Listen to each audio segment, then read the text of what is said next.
Selamat pagi, siang, malam untuk kita semuanya. Sebelumnya izinkan saya perkenalkan diri.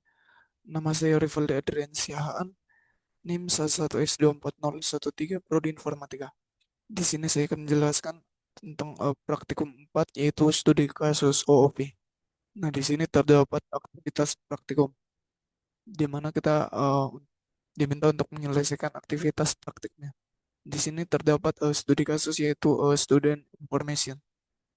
Di sini kita diminta untuk mengimplementasikan kelas diagram berikut ini ke dalam kode program Java. Nah, di sini kita juga diminta untuk menggunakan kelas app.java untuk menjalankan programnya. Ini merupakan kode app.java yang telah diberikan. Nah, di sini saya telah menyelesaikan kode programnya. Yang pertama di sini ada public interface workable. Nah, public interface workable ini mendeklarasikan sebuah antarmuka public. Dan selanjutnya di sini ada void work. Nah, void work ini menetapkan bahwa setiap kelas yang mengimplementasikan workable wajib memiliki metode bernama work yang tidak mengembalikan nilai. Selanjutnya di sini uh, terdapat person.java. Nah, person.java ini merupakan kelas uh, yang kelas berperan sebagai cetak biru atau blueprint dasar untuk person. Nah, di sini terdapat public class person implement workable. Nah, di sini dia mendeklarasikan kelas person yang mengimplementasikan workable. Nah, di sini selanjutnya ada private string name dan private integer age. Nah, ini merupakan atribut yang dimiliki setiap objek person. Nah, di sini dibuat private untuk enkapsulasi. Selanjutnya di sini ada public person. Nah, public person ini digunakan sebagai konstruktor untuk menciptakan objek person baru dengan name dan age yang ditentukan. Selanjutnya di sini ada get name dan get age. Nah, get name dan get age ini merupakan metode get public untuk mengakses data privat dari luar kelas. Selanjutnya di sini ada public override public void work. Nah, ini merupakan implementasi metode work dari kontrak workable. Selanjutnya di sini ada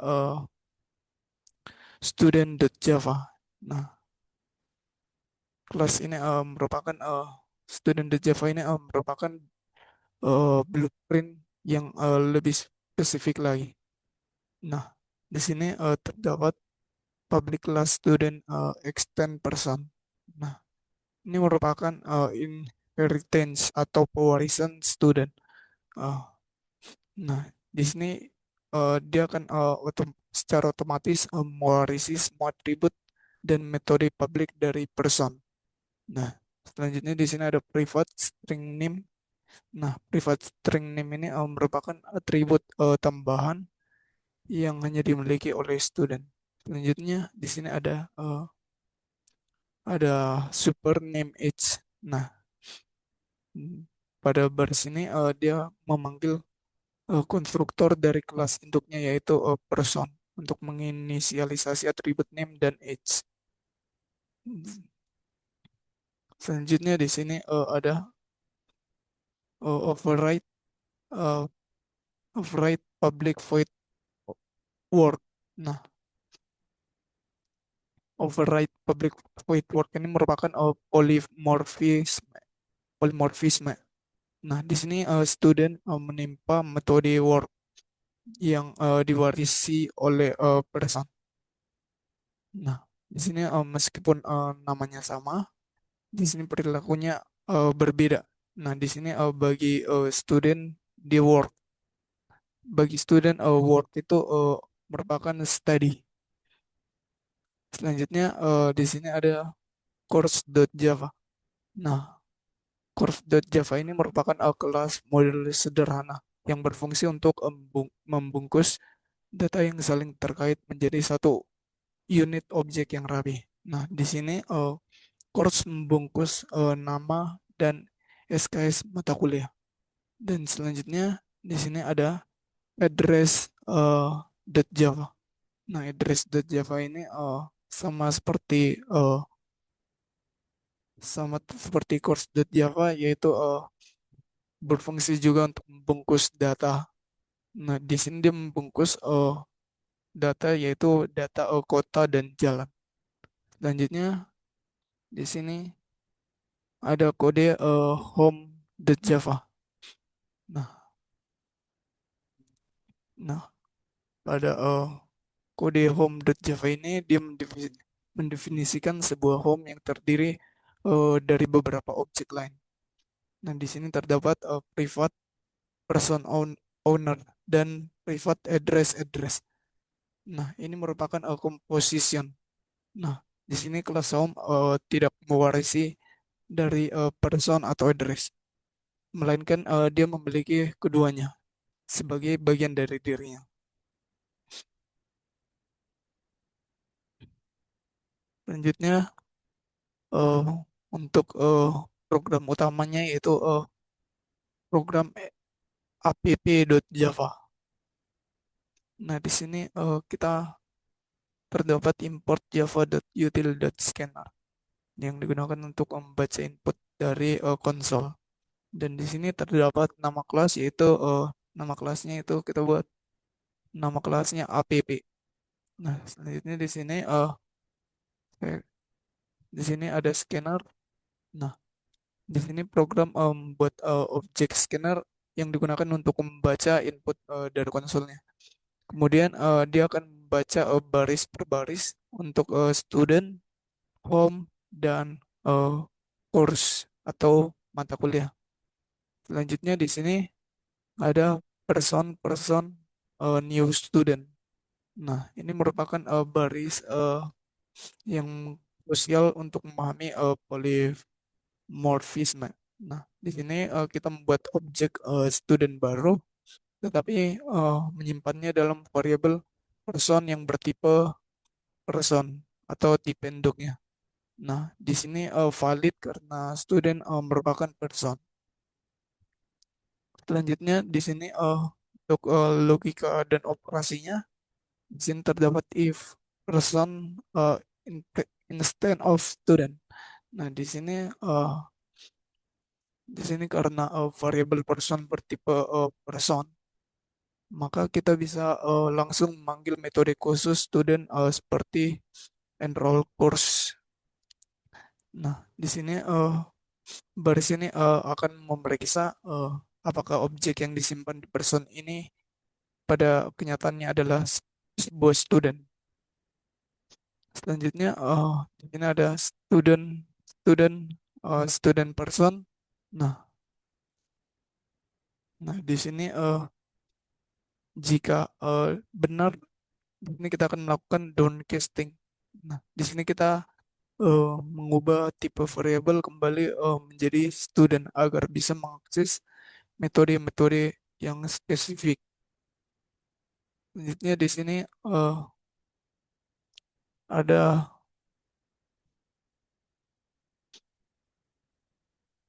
selanjutnya ada student enroll course. Nah, pada student enroll course ini di sini kita bisa mendaftarkan course ke objek student. Nah, untuk menampilkan hasil programnya, di sini kita akan menjalankannya.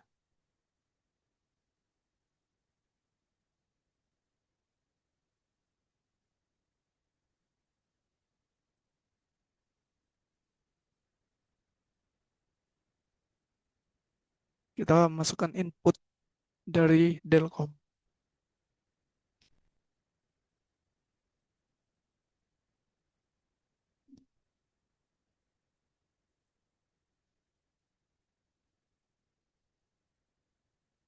Nah, di sini dia menghasilkan output seperti ini. Di sini dia menghasilkan output yaitu person name yaitu Abdullah Hubaid, lalu person age atau umurnya itu 26, lalu student ID-nya itu 11S18005, lalu student home model yaitu AAAA, lalu student address yaitu alamatnya itu di eh, Jalan PIDEL Situluama. Dan untuk enroll course-nya itu PBO dengan 4 SKS.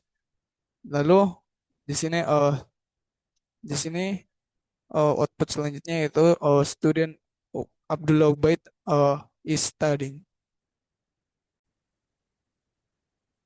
Baik, di sini saya akan melanjutkan penjelasan tentang modul praktikum 4 yaitu sekarang 3.2 kasir.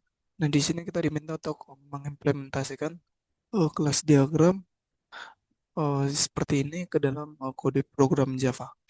Nah, untuk kelas diagramnya yaitu seperti ini. Nah, di sini kita disuruh juga untuk menggunakan kelas app.java untuk menjalankan program. Ini merupakan app.java yang telah diberikan dari modulnya. Nah, di sini kita akan membuat kode yaitu seperti produk, produk log, lalu kasir, dan helper yang saling berhubungan. Nah, di sini saya telah menyelesaikan untuk kode programnya. Di sini eh, ada kelas yang bernama kelas produk. Nah, kelas produk ini digunakan untuk menyimpan semua informasi yang relevan tentang satu jenis produk. Nah, untuk atributnya di sini ada private string nama yang digunakan untuk menyimpan nama produk. Lalu ada private string satuan untuk menyimpan satuan produk. Dan di sini ada private double berat yaitu menyimpan berat produk. Lalu ada private double harga yang menyimpan harga persatuan produk. Dan selanjutnya di sini ada public product. Nah, public product ini merupakan konstruktor atau dia merupakan sebuah metode khusus yang dipanggil saat objek produk baru dibuat. Nah, di sini fungsinya yaitu sebagai untuk menginisialisasi semua atribut dengan nilai yang diberikan. Selanjutnya di sini ada public string get nama. Nah, public string get nama ini merupakan metode get yang mengembalikan nilai dari atribut nama. Selanjutnya di sini ada public string get satuan yaitu merupakan metode get juga yang mengembalikan nilai satuan. Dan ada juga public double get berat yaitu merupakan metode get juga yang mengembalikan nilai beratnya. Lalu ada public double get harga yaitu metode get juga yang mengembalikan nilai dari atribut harganya. Selanjutnya di sini ada public string to string. Nah, di sini metode ini di override. Metode metode ini di override. Nah, metode ini di override untuk memberikan representasi string yang mudah dibaca dari objek produk. Nah, ini berguna untuk mencetak informasi produk ke konsol. Selanjutnya di sini ada produk log.java. Nah, produk log.java produk log.java ini berguna untuk menghubungkan sebuah produk dengan jumlah yang dibeli dalam satu transaksi. Nah, untuk atributnya di sini ada public produk-produk. Nah, public produk-produk ini digunakan untuk menyimpan referensi ke objek yang dibeli. Selanjutnya ada public integer jumlah. Nah, public integer jumlah ini jumlah produk, eh, menyimpan jumlah produk yang dibeli. Selanjutnya di sini ada public product log. Nah, public product log ini merupakan konstruktor. Nah, public product log ini merupakan konstruktor untuk membuat catatan baru. Selanjutnya di sini ada public double get total harga. Nah, ini digunakan untuk menghitung total harga untuk item dengan mengalihkan harga produk dengan jumlahnya. Selanjutnya di sini ada kasir.java. Nah, kasir.java ini digunakan untuk mengelola proses transaksi dan mencatat semua produk yang telah dijual. Nah, untuk atributnya di sini ada private string nama kasir, yaitu digunakan untuk menyimpan nama kasir. Lalu ada private release product log, daftar produk. Nah, ini merupakan sebuah daftar dinamis yang berisi semua produk log yang telah dilayani oleh kasir. Selanjutnya, selanjutnya di sini ada public kasir. Nah, public kasir ini merupakan konstruktor untuk membuat objek kasir baru. Selanjutnya di sini public eh,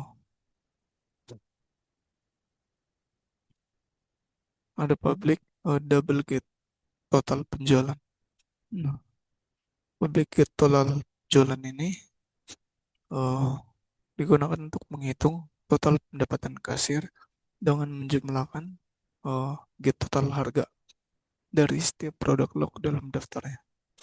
Selanjutnya di sini ada public double layanan pelanggan yang digunakan untuk menghitung total pendapatan kasir dengan menjumlahkan gate total harga dari setiap produk log dalam daftarnya.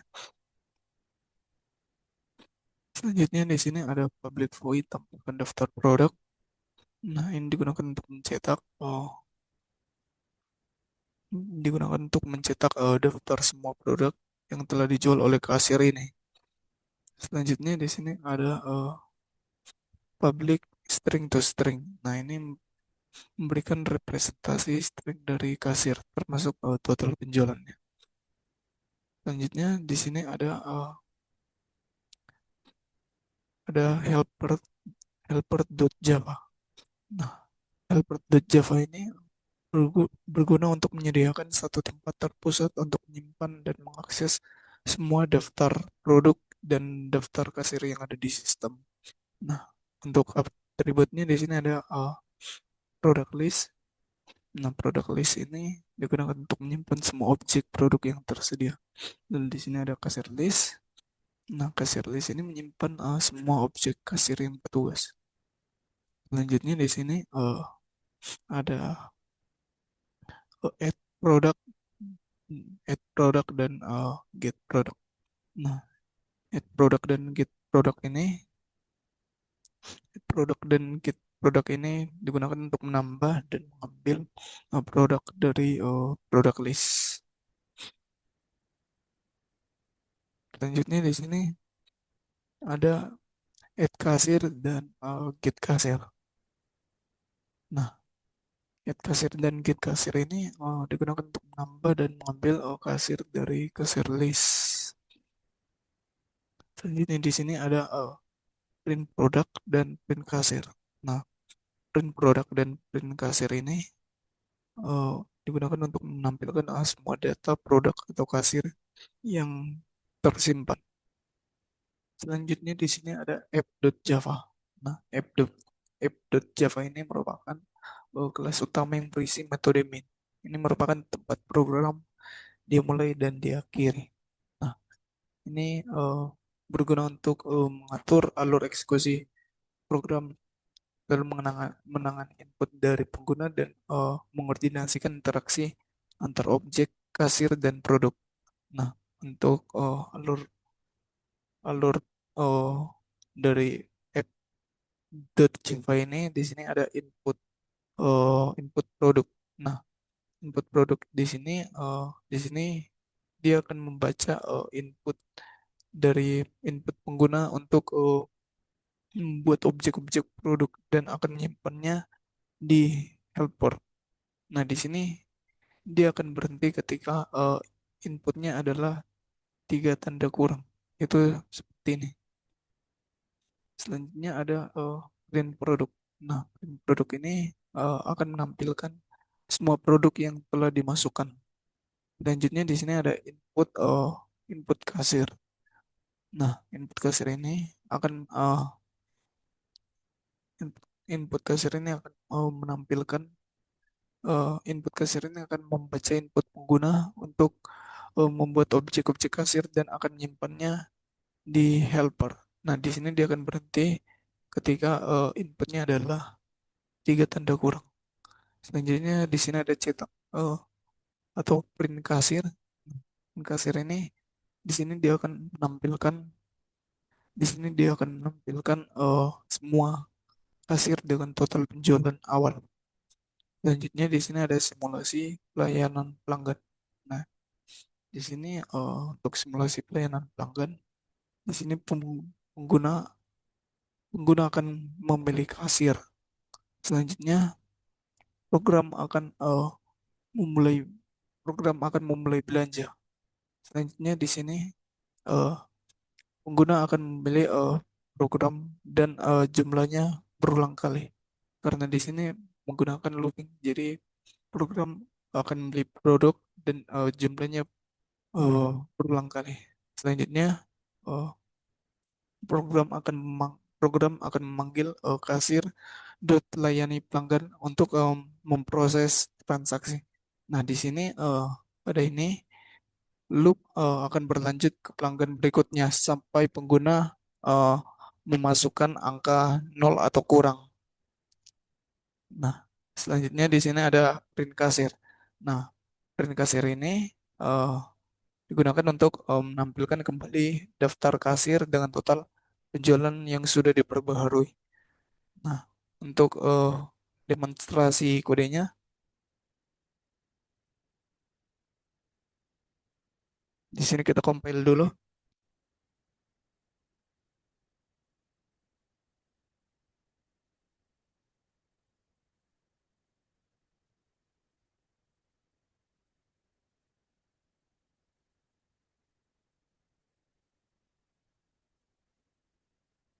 Kita akan masukkan input dari input.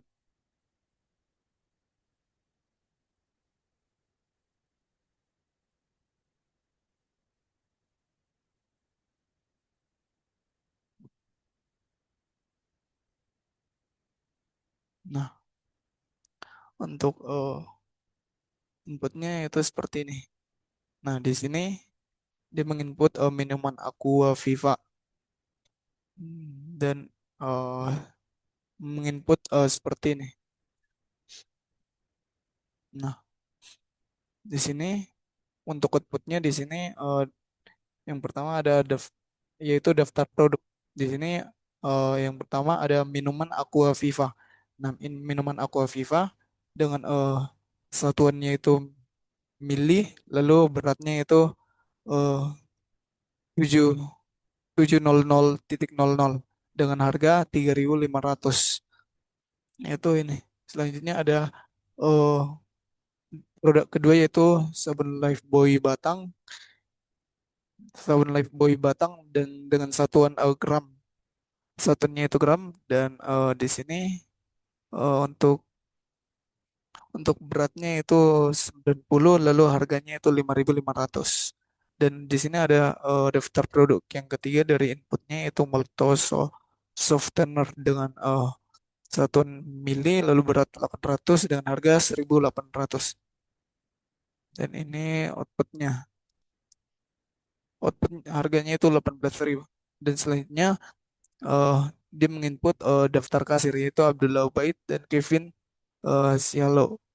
Nah, di sini dia eh, mengoutput daftar kasir yaitu yang pertama ada Abdullah Ubaid dan Kevin Sialo. Nah, selanjutnya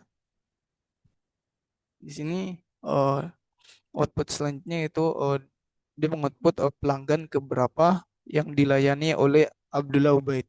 Nah, di sini yang pertama dia menambahkan minuman Aquaviva sebanyak 3, yaitu sama dengan 10.500. Dan yang kedua dia menambahkan sabun Lifebuoy batang sebanyak 2, yaitu 11.000. Nah, pelanggan satu dengan total belanjanya itu 21.500. Selanjutnya di sini untuk pelanggan kedua dia dilayani oleh Kevin Sialau. Nah, dia menambahkan soft tender sebanyak 2 yaitu 36.000. Nah, selanjutnya dia menambahkan Lifebuoy batang sebanyak 3 yaitu 16.500. Nah, pelanggan kedua dengan total belanjanya itu sebanyak 52.500. Nah, di sini program berhenti ketika ketika ketika inputnya berakhiran di nol. Nah, sekian penjelasan saya. Sekian, terima kasih.